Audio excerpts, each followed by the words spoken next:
Eh bien, dans cette petite vidéo, on va voir la disposition des objets et les plans de ces objets-là, peut-être même initier peut-être un peu les calques, mais on refera une vidéo spécifique sur les calques un peu plus tard. Donc là, ici, je vais travailler avec des formes de base, des rectangles, et je vais mettre une couleur à ces rectangles pour qu'on arrive à les différencier. Qu'est-ce qu'on peut constater? On constate que, en fait, la première forme qui est dessinée, elle apparaît en arrière-plan des autres formes, en fait. Le dernier objet qui est dessiné apparaît en premier plan. Une fois qu'on sait ça, on se dit, d'accord, bien, il faut juste que je dessine les objets en fonction. Il faut que je dessine celui qui est en arrière-plan en premier et celui en dernier. Oui, alors ça nécessite quand même une petite organisation, et des fois on peut se tromper. Et donc heureusement sur Illustrator, on peut gérer les plans des objets, puisque vous ne pouvez pas avoir deux objets sur le même plan. Il y a un objet par plan, et on ne sait pas faire deux objets sur le même plan. Alors imaginons que par exemple, le rectangle rose doit être en premier plan. Eh bien, dans le menu objet, vous allez trouver une rubrique qui s'appelle la disposition, et on va savoir le monter en premier plan.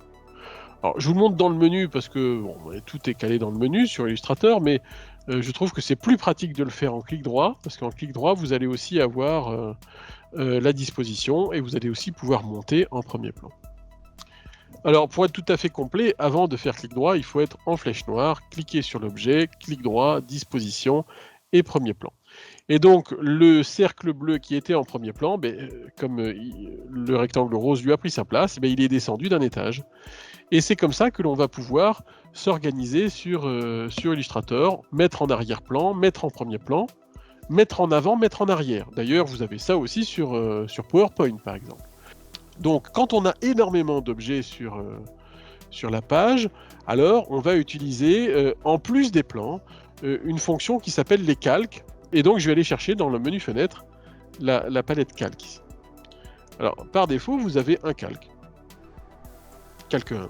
Okay. Et dans ce calque 1, si je l'ouvre ici, avec la petite flèche, je vais trouver différentes choses. Je vais trouver les formes de couleurs, et puis je vais trouver les repères que j'avais dessinés dans la vidéo précédente. D'accord ?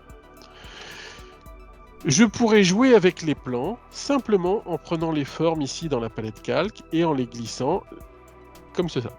Donc là, vous voyez, j'ai remis le rectangle rose en dessous du cercle, et j'ai cet effet de recouvrement du cercle, puisque le cercle est passé en premier plan. Je peux mettre le rectangle rose en dessous du rectangle bleu, et encore une fois, donc je peux gérer les plans comme ça. Alors je peux aussi dire, oui, mais ce rectangle rose, j'aimerais qu'il soit dans un autre calque, et comme ça, il serait indépendant de tout ce qui est sur le calque 1, et alors vous avez aussi des plans différents en fonction des calques. Je m'explique, pour l'instant, on n'a qu'un seul calque, donc on va considérer que ce calque 1 représente le premier étage d'un building, et toutes les formes qui sont dans ce calque représentent un empilement de formes qui sont présentées dans le premier étage du building. Okay ? Si j'ai besoin de faire un calque 2, pas de souci, vous avez un bouton plus en bas qui permet de faire un autre calque 2, et donc là je fais le deuxième étage du building. Pour l'instant, mon calque 2 est vide. Si je veux amener une forme dans le calque 2, eh bien je vais la sélectionner, cette forme, mon rectangle rose, pourquoi pas.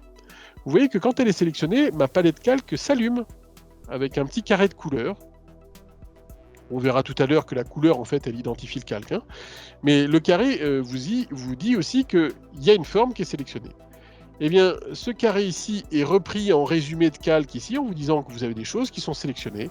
Eh bien, vous pouvez prendre ce carré, je reste cliqué, et je l'apporte sur un autre calque. Et donc là, ma forme a changé d'étage, comme vous quand vous prenez un ascenseur. Et donc, maintenant, comme mon carré rose est à l'étage numéro 2, fatalement, c'est celui qui est vu en premier. Même si le cercle bleu est en premier plan.